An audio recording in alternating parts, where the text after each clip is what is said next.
How to hire a realtor, my top 10 list coming right up. Hey everybody, my name is Stacy Hesser, your favorite realtor here in all of Southern Oklahoma.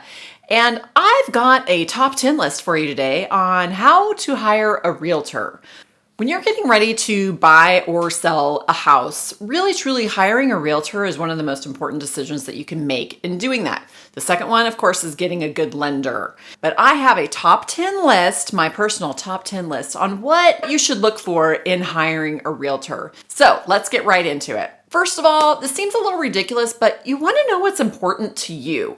Are you looking for somebody that's going to be a good communicator? Are you looking for somebody to just basically handle your business and just keep you informed on the highlights of it? What's going to be the best thing for you in working with someone? And that's what you're going to want to look for in hiring a realtor. When hiring someone, you want to really listen to how they answer your questions. If you're the type of person that really just likes to get right to the point, then you want to make sure that when they answer your questions that they truly do get to the point. They're not just beating around the bush and talking about other things or other transactions or other people or houses they've sold.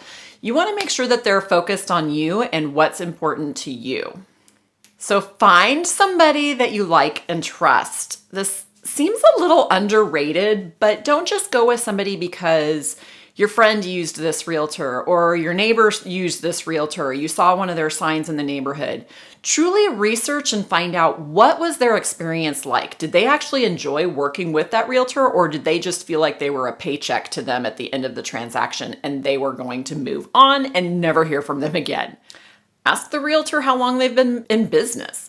Just because they've not been in business for a very long time I wouldn't necessarily discount them, especially if they talk to you about being in some kind of a mentorship program or a coaching program. Somebody that has a lot of experience would have a lot of references that you would be able to go back out on and find out what those people's transactions were like. Again, did they feel that they were appreciated, or did they just feel like they were a paycheck at the end of the transaction? This one's kind of a tough one. Ask the realtor about their worst transaction. So how did they handle that bad transaction, and how did they come to a positive outcome through the end? So ask about that. Everybody, if you've been in this business long enough, trust me, you're going to have a story or two to tell about this. And you really should have a positive outcome through it. Even if the positive outcome is just to decide to part ways, maybe that was truly for the best for both parties. So ask and listen. Oh, ask about their marketing plan. You want to make sure that they actually have some kind of a marketing plan in place. We kind of have a little bit of a joke in the realtor world about the 3P marketing plan, which is that you put a sign in the yard, you put it in MLS, and then you pray that somebody else comes along and sells your listing. That is not a marketing plan at all. In today's time, there's so many avenues to market your listings, and you really want to get a feel from your realtor what their plan is about and where all your listing is going to be. Do they have references? Check them out and just do the simple task of Googling them online.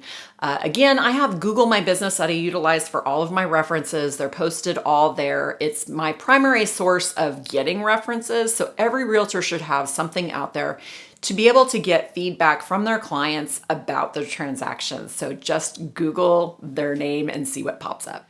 This one's kind of an interesting one, but ask them what 3 things differentiate them from other realtors. Really listen to what their answers are. Are they all talking about me, and how great they are? Or are they wanting to truly work for you and develop a partnership with you to make sure that your house gets sold or that you're finding them the best home out there for them?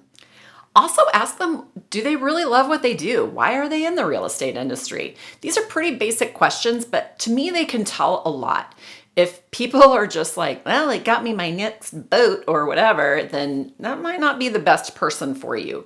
You really want somebody that cares about the community, cares about what's going on, and really wants to take care of you and find you the best plan to either sell your house or find you a house. So just ask, why do they do what they do?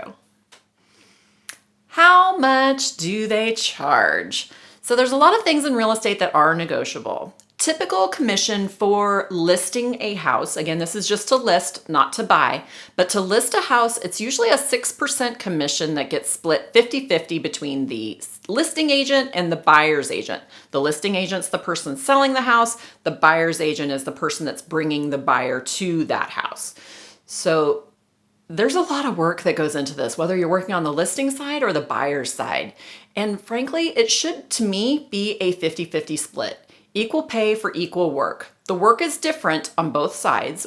Listing a house, you have a lot of front end effort going out there. Buying a house, you have a lot of back end effort. So to me, it's truly an even trade of effort from both sides that should give you equal compensation for both sides. There's some realtors out there that don't believe in a 50-50 split. If they don't, ask them why. Are they truly working for themselves to just list your house and hopefully collect a bunch of buyers off of it? Or are they working equally to make sure that they're finding the best buyer out there for your house? You should be able to find somebody that's going to be a great fit for you. Remember, you're the one that's in charge of this. Don't just go after the first person that gets recommended to you. This really is a vital transaction that can either be a super stressful situation that you're just going to hate, or it can be something that's actually kind of fun. You never know. I don't know how spending this much money, it could be fun, but I mean, it is resulting in you having, a roof over your head and stuff and a dog to play in the backyard or whatever. Anyways, so I hope you find all of this stuff useful. If you had a great experience or even a bad experience, I would love to hear from you. Be sure to comment below. I would love to hear what you have to say on this. If you're looking to buy or sell a home here in Southern Oklahoma, or even just Oklahoma in general, I have contacts all over the state. I would love to hear from you. All of my contact information is below in the description. And if you liked this video, please be sure to give me a thumbs up. And if you loved this video and want to see this happy, smiling little face every single week, then please be sure to hit that subscribe button. I do upload videos every single week, and I would love to see you back here. So until the next time, bye.